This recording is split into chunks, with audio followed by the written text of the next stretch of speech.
Do you dare embrace the dark night? Today, we continue down the path with the card of the moon. It represents illusions, dreams, and crisis. Welcome to today's episode. Let's get into it.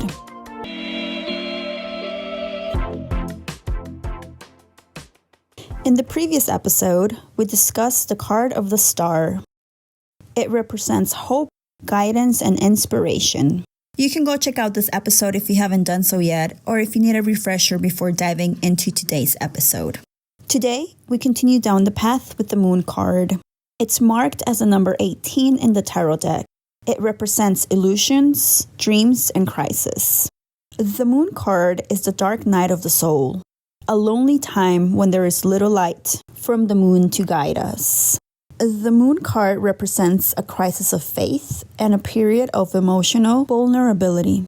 There can be deep emotional conflict, and often the struggle is in private rather than public. The light of the moon can bring illusions, or it can shine a light on a problem that needs our attention. The moon card encourages us to be guided by the messages sent from our unconsciousness. These messages can often come through our dreams.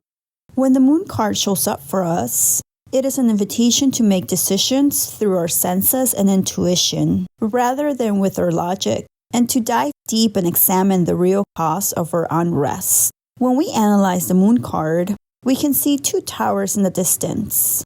These represent the boundaries between the unconscious and conscious self. There are two animals howling at the moon. These are a dog and a wolf. They show fear of the unknown. The wolf represents our wild instincts, and the dog represents our tame selves. This is our duality.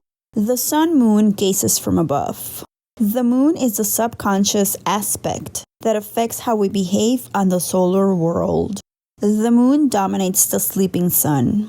We can see a crayfish crawling out of the pool. This creature represents our primal self. The crayfish is not at peace in this environment and is struggling to surface, just like our subconscious fears. The element of the moon card is water, and its ruling planet is Neptune. Its astrological sign is Pisces, which represents compassion and intuition. Pisces, the fish, stands for the soul, sexuality, and creativity. Every card in the tarot has a higher and lower energy. The lower energy can be read by the cards that are next to each other in the read, or it can also be read as low energy when the cards or the card come up in reverse. The lower energy of the moon card can show up as avoiding difficult situations and confrontations. Instead, we revert back to old ways, coping with trauma. Our emotional patterns can also resurface, demanding our attention.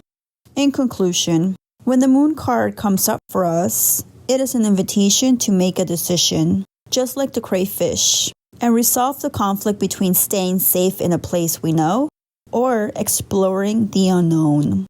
Do you dare embrace the dark night? In the next episode, we will discuss the card of the sun. It is marked as the number 19 in the tarot deck. It represents success, achievement, and good health. I hope you enjoyed today's episode here at the Cosmic Juniper. To receive future notifications on new episodes, don't forget to follow, like, and comment. And remember, you are a beautiful being of light, having a human experience. Be gentle with yourself and keep hydrated. Until next time, seekers and dreamers.